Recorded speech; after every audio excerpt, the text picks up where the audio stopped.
साथियों नमस्कार। आज हम पढ़ने जा रहे हैं सुभाषितानी।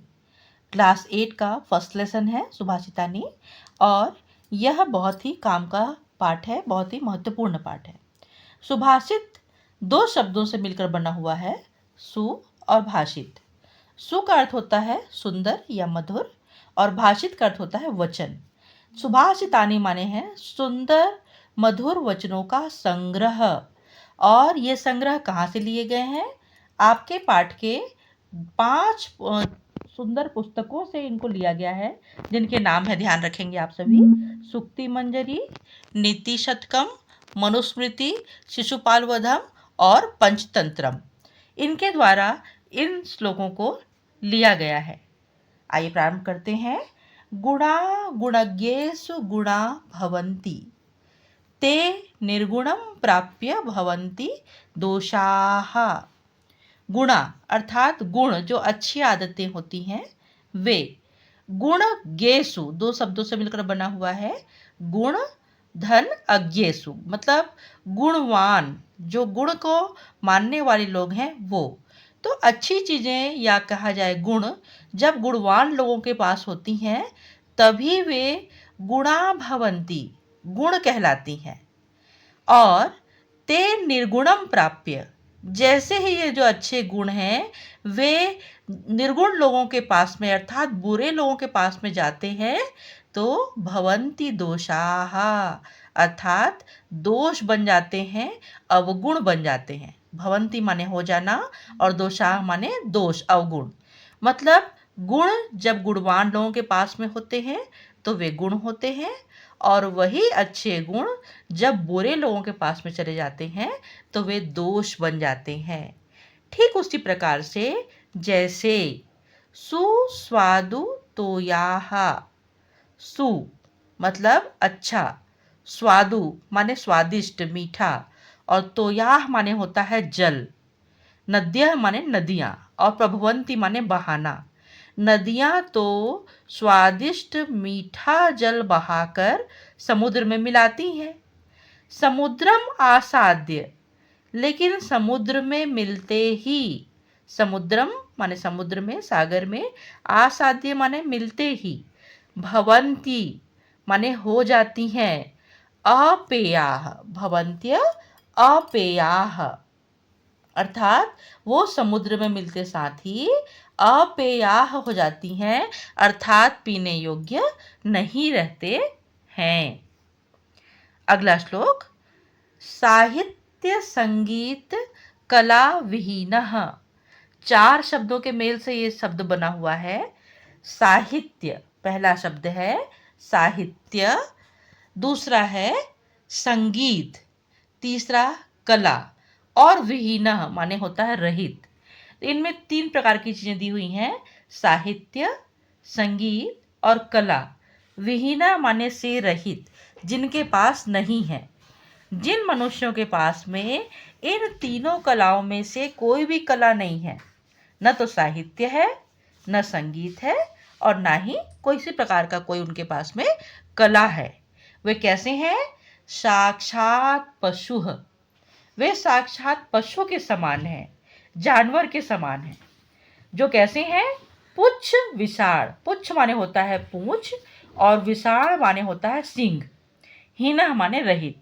वे ऐसे पशु हैं जो उनका पूंछ भी नहीं है और सींग भी नहीं है, माने वो व्यक्ति के रूप में तो हैं, इंसान के रूप में तो हैं, लेकिन इन तीनों चीज़ों के नहीं होने के कारण में वे साक्षात पशु के समान हैं।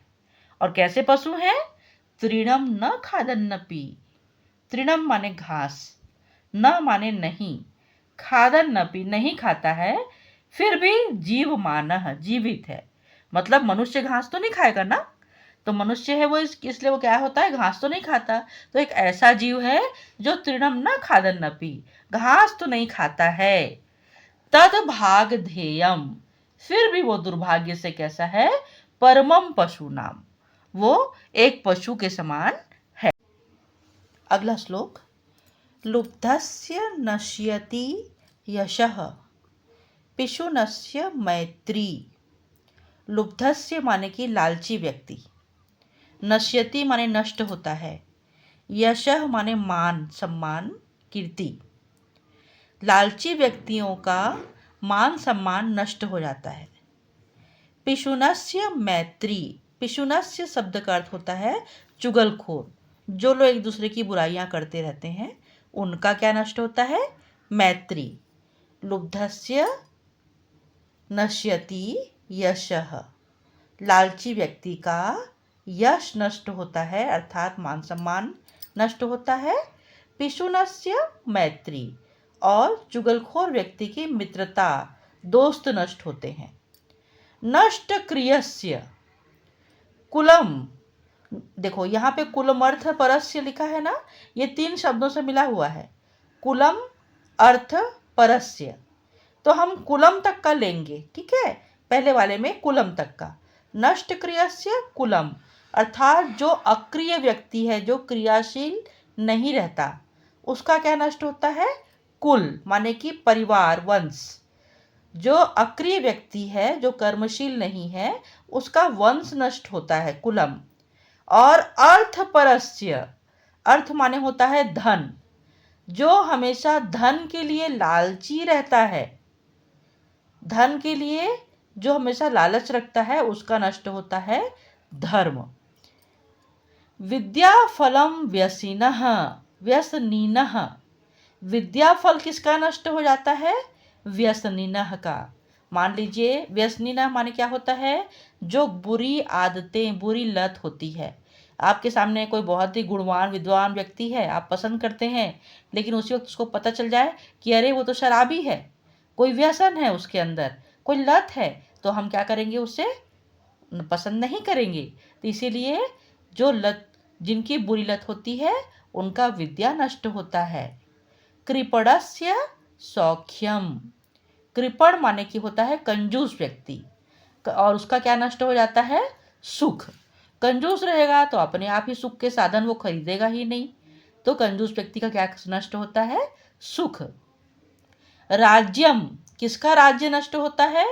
प्रमत्त सचिवस्य, प्रमत्त माने होता है कि आलसी, और सचिव माने मंत्रियों वाले। जिस राज्य के मंत्री आलसी होते हैं, उनका क्या नष्ट हो जाता है? उस राजा का राज्य नष्ट हो जाता है। ठीक है। लुब्धस्य नश्यति, लोभी व्यक्ति का यश। पिशुनस्य मैत्री, चुगलखोर की मित्रता। नष्ट क्रियस्य कुलम, अकर्मशील का वंश। अर्थपरस्य धर्मः, धन की लालसा रखने वाले का धर्म। विद्या फलम व्यसनिनः, बुरी लत वाले का विद्या का फल। कृपणस्य सौख्यम, कंजूस व्यक्ति का सुख। और प्रमत्त सचिवस्य, अर्थात आलसी मंत्रियों वाले राजा का राज्य नष्ट हो जाता है। अगला श्लोक। पीत्वा रसम तु, पीत्वा माने पीना, रसम माने रस, तु माने तो, कटुकम मधुरम समानम, कटुकम माने कड़वा, मधुरम माने मीठा, जो समान रूप से पीता है। कौन? मधुमक्षी कासौ, माधुर्यमेव जनयेन्म मधुमक्षी कासौ, माधुर्यमेव माने मीठा ही, जनयेन जन्म देता है, मधुमक्षी कासौ, 3 शब्दों से मिलकर बना है ना ये, जनयेन मधुमक्षी कासौ, अर्थात मधुमक्खियाँ। पीत्वा माने पीकर, रस कड़वा और मीठा, दोनों रस को वो समान रूप से ग्रहण करती हैं, लेकिन क्या जन्म देती हैं? हमेशा मीठा ही। शहद ही निर्माण होता है ना, मधुमक्खियों के द्वारा हमेशा शहद का निर्माण होता है। इसीलिए कहा जाता है कि मधुमक्खियाँ पीत्वा माने कि पीती हैं कड़वा और मीठा रस, कड़वा और मीठा दोनों को समान रूप से पीती हैं और हमेशा मीठे शहद का निर्माण करती हैं।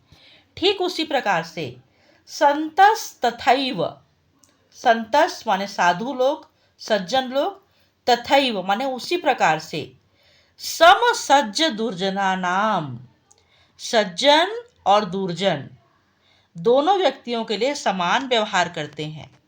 जो संत लोग होते हैं, साधु लोग होते हैं, वे सज्जन और दुर्जन दोनों व्यक्तियों के लिए समान रूप से व्यवहार करते हैं। श्रुत्वा वचः मधुर सुक्त रसम सृजंती, और सज्जन और दुर्जनों की श्रुत्वा माने सुनकर, वचः माने वाणी को, दोनों की वाणियों को सुनते हैं और मधुर सुक्त रसम सृजंती, हमेशा मीठा मधुर ही बोलते हैं। अगला श्लोक में आते हैं। विहाय पौरुषम, विहाय माने छोड़ देना, पौरुषम माने परिश्रम को, मेहनत को, परिश्रम को, मेहनत को छोड़कर, विहाय माने छोड़ना और पौरुषम माने मेहनत। दैव मेवालंबते, दैव माने ईश्वर, में मतलब में, अवलंबते मतलब भाग्य में, जो व्यक्ति परिश्रम नहीं करते उसको विहाय कर देते हैं, छोड़ देते हैं। और किस पर वो निर्भर करते हैं? भाग्य पर। दैवमेवा लंबते माने भाग्य पर निर्भर रहते हैं। वे किसके समान हैं? प्रसाद सिंहवत, वो ऐसे व्यक्ति के समान है, प्रसाद सिंहवत। प्रसाद माने होता है कोई भी मंदिर के आंगन में, प्रसाद माने महलों का जो आंगन होता है, अटार होता है, उसको बोलते हैं प्रसाद। और वहां पे अक्सर देखे होंगे आप लोग, सिंह बना दिया जाता है, शेर बनाते हैं दरवाजे पर, ठीक है। तो वो ऐसे व्यक्तियों, ऐसे लोगों के समान है, उस शेर के समान है जिसके तस्य मूर्धिग्न, उसके सिर पर तिष्ठन्ति बैठे हुए रहते हैं, क्या चीज? वायसाह माने कि कौवे। वो कैसे के समान है? जिसके सिर पर कौवे बैठे रहते हैं, माने वो देखने के लिए बस शेर है, लेकिन उसके सिर पे कौवे बैठे रहते हैं क्योंकि वो माटी का शेर है। ठीक उसी प्रकार से जो पुरुष मेहनत नहीं करते, परिश्रम नहीं करते और भाग्य पर आश्रित होते हैं, वे वैसे ही होते हैं। 6वें श्लोक में स्टार्ट करते हैं। बहुत ही बढ़िया श्लोक है ये। पुष्प पत्र फल छाया मूल वलकल दारू भी है। 7 शब्दों से मिलकर बना हुआ है ये। श्लोक में 7 शब्दों का प्रयोग है। पुष्प माने कि फूल, पत्र माने पत्ते, फल माने कि फल, छाया जो छाया होती है वो, मूल माने जड़, वलकल माने शाखाएं, और दारू भी माने लकड़ियां। पुष्प, पत्ते, फल, छाया, जड़, शाखा और लकड़ियां, ये सभी किसमें होती हैं? पेड़ में, पौधे में, है ना। तो पेड़ कैसे होते हैं? इतनी चीजें देने वाले होते हैं। धन्याह महिरुहाह, धन्य है ये महान, ये शाम जिनके विमुखम माने पास से, यान्ति नार्थिना कोई भी खाली नहीं लौटता है।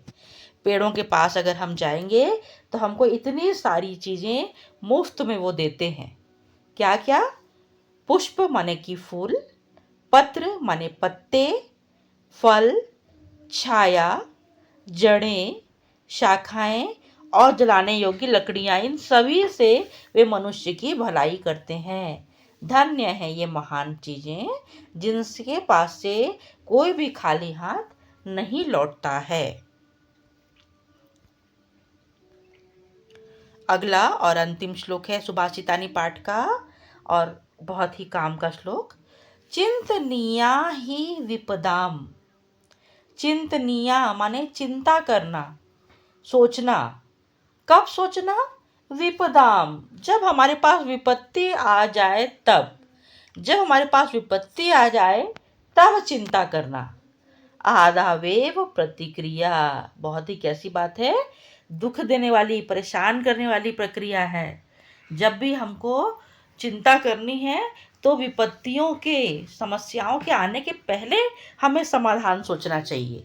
है ना? समस्याएं आने के बाद में प्रतिक्रिया नहीं देनी चाहिए। इसीलिए चिंतनीय ही विपदाम, विपत्तियों के आने के बाद चिंता करना आधा वे प्रतिक्रिया गलत बात है, हमको पहले सोचना चाहिए।